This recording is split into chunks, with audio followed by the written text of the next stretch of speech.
Muhammed sallallahu aleyhi ve sellem Allah'ı Teala'nın соңгы peygambəri ve ilçisi.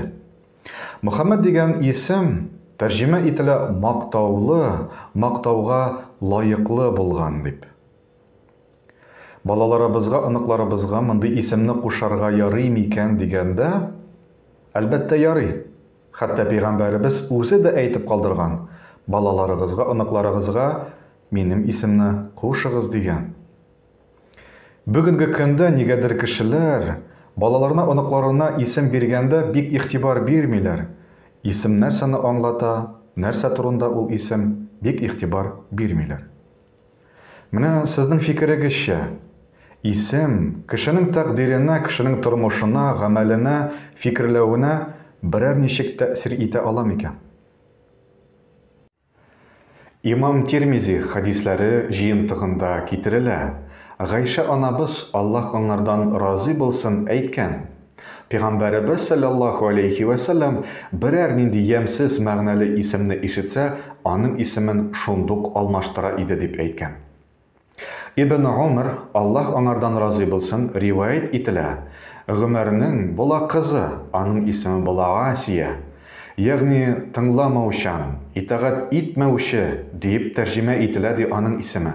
Һәм Пәйгамбәребез саллаллаху алейхи ва саллям аның исемен алмаштыра. Бездә татарларда да ул исем ишетелә, Җәмилә дип алмаштыра. Матур дип тәрҗемә ителә торган исемгә әйләндерә. Көннәрдән бер көнне Пәйгамбәребез саллаллаху алейхи ва саллям сахабалар белән булганда, анда бер дөяне савырга кирәк була. Шул дөяне савырга киләләр берничә кеше. Берсенең исеме була Мурра. Ачы дип тәрҗемә ителә. Пәйгамбәребез аңа рөхсәт итми ул дөяне савырга. Икенчесенең исеме була Җамра, янган күмер дип тәрҗемә ителә аның исеме. Аңа да рөхсәт итми. Яғиш дигән сахабага рөхсәт итә. Аның исеме тәрҗемә ителә яшәүче дип. Шулай ук риваят ителә, була бер бабай, аның исеме була Хазн. Кайгылы, кайгы дип тәрҗемә ителә аның исеме. Пәйгамбәребез аның исемен алмаштырырга тели, әмма ләкин ул үзенең ризалыгын күрсәтми. Һәм риваятлар буенча ул бабай гел кайгылы була, Хазн дигән исемле була. Шуңа күрә Пәйгамбәребез саллаллаху алейхи ва саллямның сөннәте буенча исемнең мәгънәсе ямсыз икән, аны алмаштырырга кирәк. Чөнки Аллаһы Тәгаләнең теләге белән ул исем безгә тәэсир итә.